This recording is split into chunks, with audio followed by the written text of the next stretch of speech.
Hello, welcome back to Q&A Wednesday with me, Jenny Kovacs, Visibility Queen, other words known as the Queen of Being Seen. And today I thought I would answer some questions that I have collated throughout the days and the weeks. Now, if I answered every single question, I'd be here literally all week. But I thought I would answer the most prevalent ones here.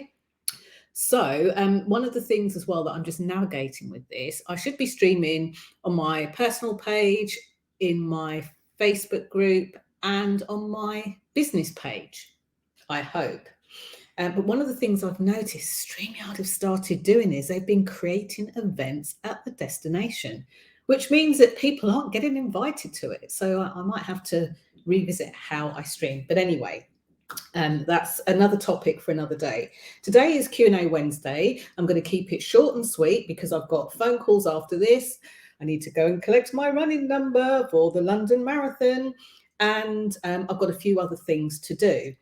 But here are some questions that I was asked about. I made a note of the three that I'm going to focus on. And of course, if you're live and watching, let me know where in the world or country you're watching from.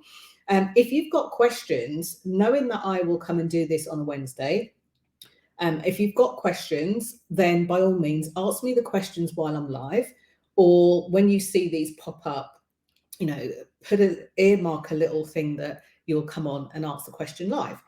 Because anytime after that, if you want answers to visibility questions, to speaking questions, to career questions, to making video questions, most of that is probably easiest to find over my YouTube channel.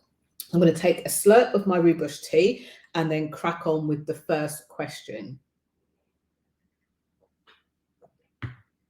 So the first question I'm going to address, because I've been asked it quite a lot in the last couple of weeks, actually, and it's definitely coming up for me, like in real time, in real life as we speak. Guess who? It's Alan. Thank you for joining me, Alan. I am going to the running show a bit later on to pick up my number, so I might do another impromptu live in the group and just say hi to everyone.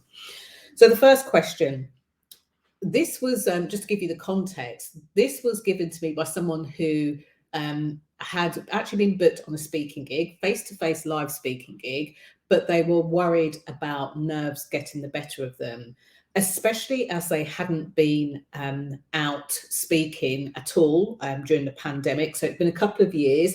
And before that, they didn't really class themselves as a speaker anyway. So this is a question I get asked a lot.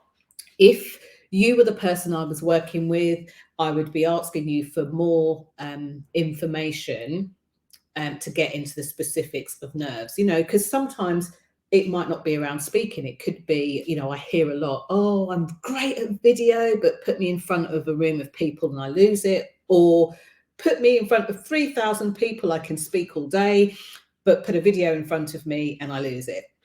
And then other things that happen. This is one that doesn't often get talked about. I've experienced it, and I know clients who I've worked with have experienced it as well. And this is one where they get a piece of business, maybe they win a piece of business or they get a new client, and they're excited to help the client. But in between the start of, engaging that client and working with that, it could be a new course, it could be, putting their book out, it could be working with a new client. There's this gap where they go, oh my gosh, what have I done? Can I do this? And have a bit of that. So here's what I want to say about that, whatever your scenario is. And if you're going through something like that at the moment, use the scenario that you've got and allow what I'm sharing with you to help that scenario. So even though I don't know what it is, hopefully what I offer now in answer to this question around nerves should be helpful. So I'm going to use my life and my story. So right this week, I'm a few days out of running the London Marathon and I'm really excited about it, but I'm also simultaneously really scared. I'm not going to say pooping my pants because you've heard the myth about marathon runners, and let's not be creating any of that coming into the future. But one of the things I noticed, I'm always fascinated with why I can do things that other people find absolutely terrifying and nerve-wracking, and why I don't do other things. Like I've always said, I will never ever do a bungee jump. I'll have a go at wing walking, I'd have a go at a parachute jump, but never a bungee jump. Which is weird because I've walked on broken glass, I've walked across hot coals, I've had some life experiences that I'm sure, nobody would ever want to share those life experiences. So, how is it that you can do one thing and not another? And I'm going to call it nerves because this is, like I say, a great answer to any question on anything that you're nervous about. So, the first thing that I notice is when we feel nervous, we're actually already well into like the nervous process, the nervous system, not as in the nervous system, but our own system, our own way of creating anxiety or nerves around something. And the first way that we do that is how we think about it. You would have heard out there sayings like thoughts become things, and about choosing our thoughts and thoughts becoming our reality, where attention goes, focus flows, and all of those kinds of things. What this actually means is whenever we are nervous about something, by the time we're nervous about it, we're feeling the nerves. So, me in the marathon, I'm feeling the nerves this week. But what gets a person to feeling it can be good, but bad?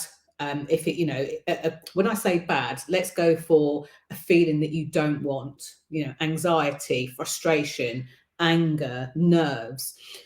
When by the time we're feeling that feeling, we've already gone past the first sequence of events. And the first sequence is the way that we think about things. Now, you would have heard me say over the years, I could never run a marathon. I could never run a marathon. And in fact, it was Alan, I think, who called me out and said, well, if you put your mind to it, you could. And I thought, actually, I could. And then I was like, I'm going to try it. I'm going to try it. So this will actually be my second marathon.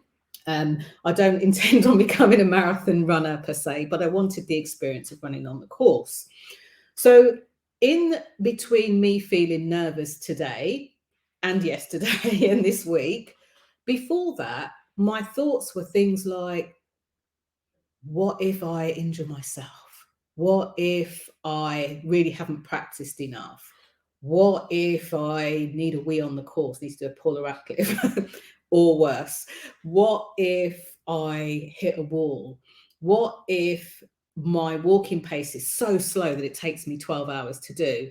All of those things, all of those thoughts are what brings the feeling. But quite often, it doesn't get our attention until we feel it. And actually, most of a big percentage of my clients are into self development, personal development, our coaches. We know this more than anybody else, but we will still get trapped in it. And the good thing for you, if you're going to see a coach who is still experiencing these things, and knows how to handle them, it means that they can help you from a place of experience, not a place of, well, they've watched a few videos and think that they can have a go at helping you. It's actually a really positive thing. So I think people that are mentors or coaches sometimes feel afraid to share their vulnerabilities around nerves because they think they'll be seen as less than. That's a bit of a kind of a sideline, but I think it's an important point to make. So yeah, Ian said, agreed, bungee jumping is totally off the cards. Like to keep my feet on terra firma, the more firmer, the less. Now, this is interesting. So Ian's thoughts around bungee jumping and why he would do it is he wants to keep his feet on the ground. My thoughts that make me feel frightened to try a bungee jump and can have me categorically say I'm not going to do it isn't about the ground and isn't about the air. Now, I once heard something as a child, so I'm probably processing this like a child would. As a child, I heard that people that jump off buildings usually die before they hit the ground. Now, I still don't know whether this is true. I'm not even going to Google it because I don't need that in my head. And because of that, I always thought with bungee jumping, why would you emulate that? So the thought that goes in my head is, what if on my way down, I literally die of fright? with that thought in my head, that's enough to make me feel like I don't want to do it. I don't want to do it. So we will all have different reasons why we feel nervous about things, even if it's the same thing, even if it's around speaking, even if it's around video, even if it's around being visible, even if it's around being able to sell your services to clients, even if it's around marketing yourself. We'll all have a fear, but it's the thought of whatever that fear was first that is the key to this. So, I, over the years, one of the things that I really have come to not like around nerves, around visibility in particular, is where people say, screw it, just do it. You've just got to do it. Well, that's a change of somebody's behavior, getting them to do something different. And actually, it's hard to get somebody to change the way they are and to do something different by telling them, screw it, just do it. What has to happen is we need to look at how they're thinking about the thing. We need to look at how, what emotion is coming up for them. We need to look at then, how they go on and what they do from that. So if you are nervous about something, it's totally 100% healthy to sit with yourself and ask yourself questions, or work with a coach or somebody else, and allow them to find out what's going on. Because without that, it's hard to change the behavior. I hope that makes sense. If it does, thumbs up, love, heart, or not. And if you've got a question, by all means, type it in. Yeah. So, okay. So that's interesting.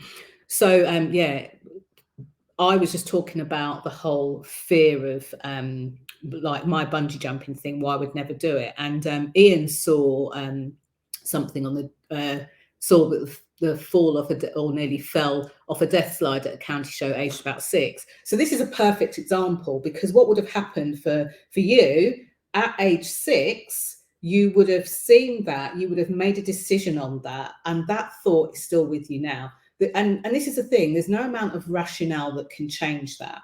So where I kind of identified and saw this, and some of you may remember this, many years ago, so many people used to say to me, oh, I hate doing video, I can't do video. So I used to have this inner circle group on Facebook. And I remember saying, I tell you what, let's get consistent. Let's just do a video every day for the next 5-7 days. And then it will become a habit. And then, you'll all feel really great about it.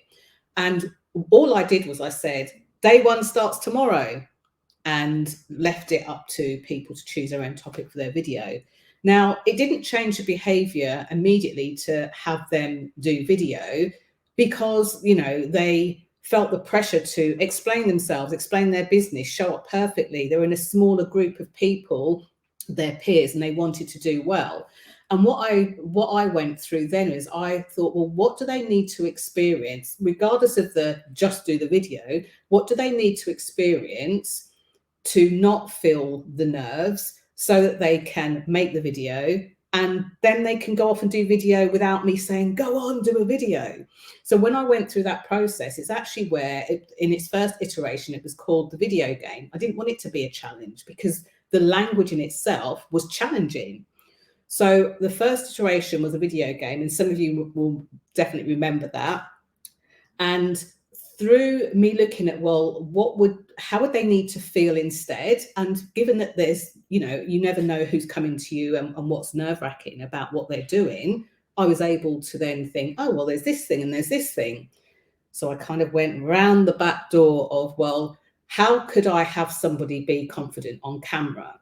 Oh, I could get them to do this thing. If I get them to do that first, then they'll be able to do it. So it then became 12 days to video confidence. And what I found was, by day 3 and day 4, people who had said to me, I'm not doing this because I want to, I hate doing video, you're not going to get me to do it, they were doing videos from their cars, they were doing impromptu videos in between the days, and it really helped them to turn a corner. So how they showed up did something different, and it's the same as nerves. So once you know what it is you've been saying to yourself, and it might be a few things, once you can unpack those, it's very quick to get that transformation, to change it. So that's what I want to say about the speaking nerves as well. Find out what it is that you're telling yourself. You'll be amazed. I've had people over the years tell me, oh, but every time I speak, I always forget what I want to say. That's like an affirmation. Every time I go to speak on camera or to speak live, I mess up my words. When you say that over and over and over again, it makes you feel bad. And when you feel bad, then you don't take the action you want to, because you don't want to look like silly or something else. So it kind of like perpetuates. Anyway, so I hope that helps. I'm wearing my sideways glasses today. So I keep having a look just to make sure that I haven't missed any comments. Brilliant. So the second thing that I wanted to talk about was, oh yes, speaking. There's a question. Whoops, I've just hit the Zoom instead. I didn't want to do that. There's a question that I never ever get asked, and I wish that I did.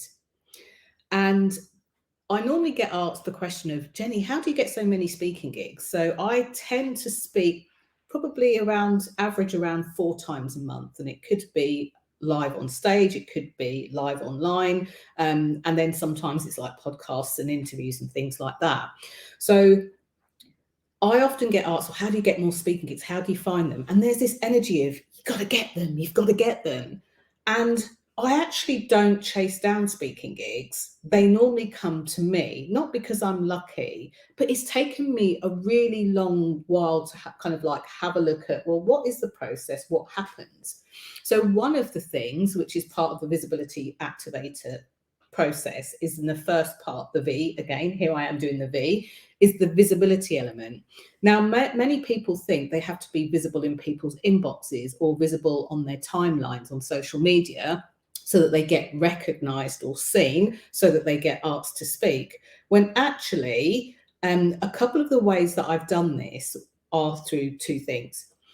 One is through the information that I send to the host. So once I actually get booked to speak, like this, or once we're in that kind of conversation, there's information, very specific information I send to the host, and that often not only kind of obviously cements the speaking gig, but actually gets me more speaking gigs.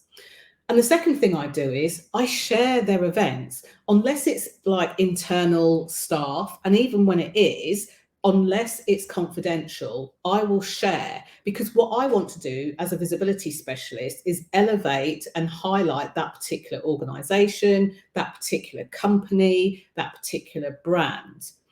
Many people, even when they are in agreement on, a podcast guest or an interview or something like that, they will share when, quite frankly, it's too late. And that is more egoic.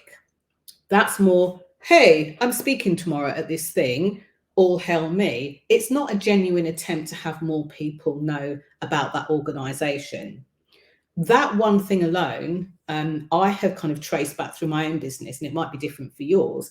That gets me a lot more speaking gigs, and it gets me a lot of repeat speaking gigs, and it gets me a lot of repeat paid speaking gigs as well. Okay, so yeah, there's a lot to unpack on that, but I just wanted to say that. And then the final thing I wanted to say is around signature talks. Now, it's interesting because in 2013, I actually mentored with somebody in the US for a whole year in their mastermind, and then went back and did another year a couple of years later on, and have done a lot of work with them since, both privately and in group programs as well. And the reason I did that was because I wanted to be able to know how to sell my services when I was speaking without shouting and screaming at people, come and buy my stuff. It just didn't feel aligned with me.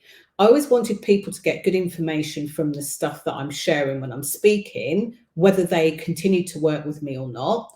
I always wanted people to know how they could get to work with me in a way that didn't feel that very patronizing. There's a countdown timer at the back, and you've got to run to the back of the room, and I'm going to give you a gazillion trillions worth of products for just $1 or £1 or €1. That never felt good to me. So when I entered this mastermind, I entered it because I wanted to learn how to, trademarked to Lisa Sasovich, speak to sell. I wanted to get really good at that. I love sales, I love speaking, and I wanted to get better at it. And that I did, by the way. But what I also found when I got in there, she has a very unique way of crafting together a signature talk. And what I found was, before I'd met Lisa and her work, the signature talk that I'd put together, content wise, was brilliant. People love it. They wanted to hear more. But there was a meeting in the middle where what I was already doing, and then with Lisa's systems, it kind of was like the holy grail. Now, since then, sometimes I go into places where I am delivering a talk, I am delivering high engagement, I'm educating, could be board members, it could be leadership team, it could be the staff in general, it could be sales teams, it could be, you know, whoever. So the most recent one I did was at a staff meeting. So it was all the internal staff, and we want to do something with their external people as well.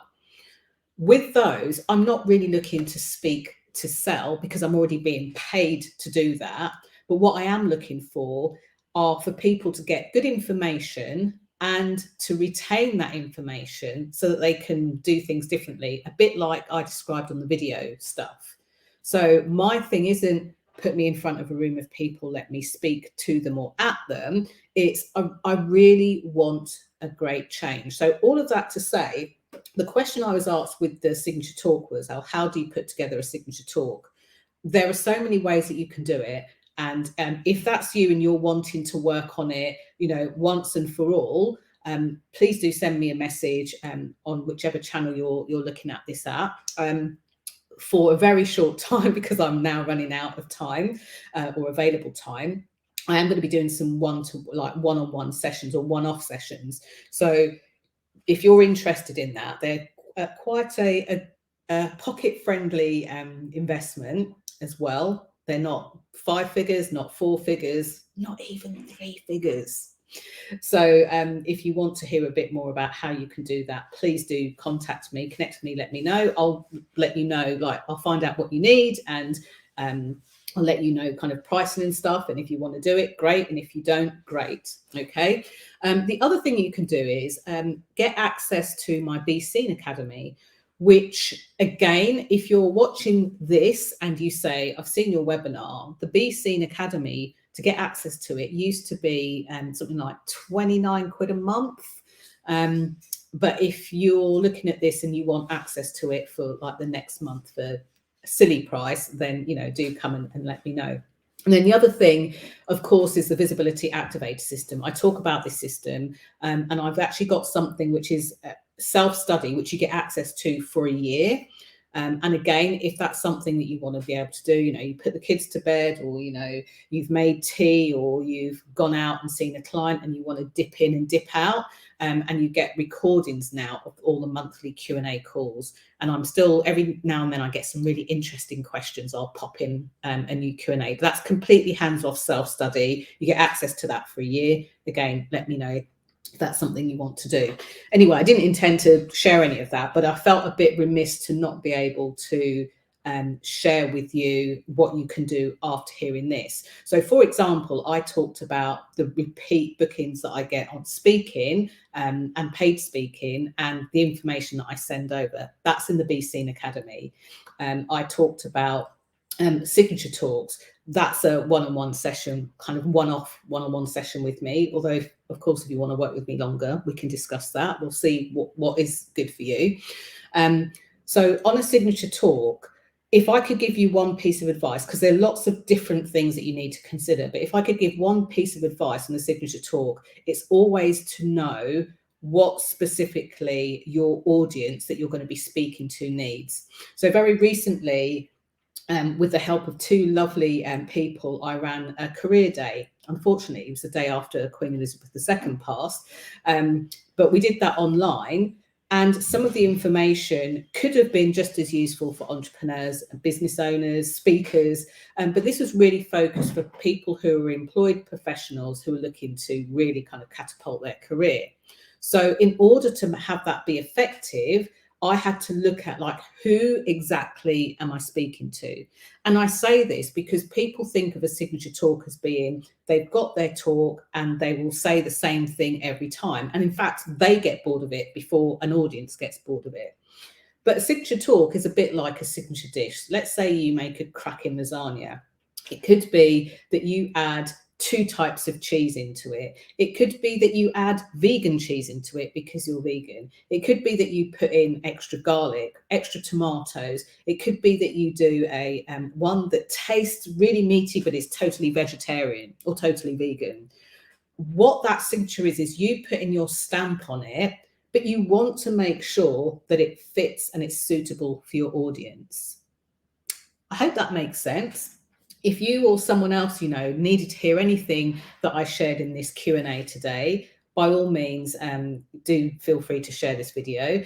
If at the moment it's streaming on Facebook, but if you prefer not to be on Facebook because you're getting the pings, you're getting distracted, this will be uploaded onto my YouTube channel. And if you haven't subscribed to my YouTube channel, please do. After all of these years of being on YouTube, I've decided that I really want to grow that audience. I know that when I go into my corporate clients, it's really difficult for them to log on to Facebook while they're at work. And it's easy for them to access YouTube from phones and things like that. So it's another really great way to share any kind of information on there.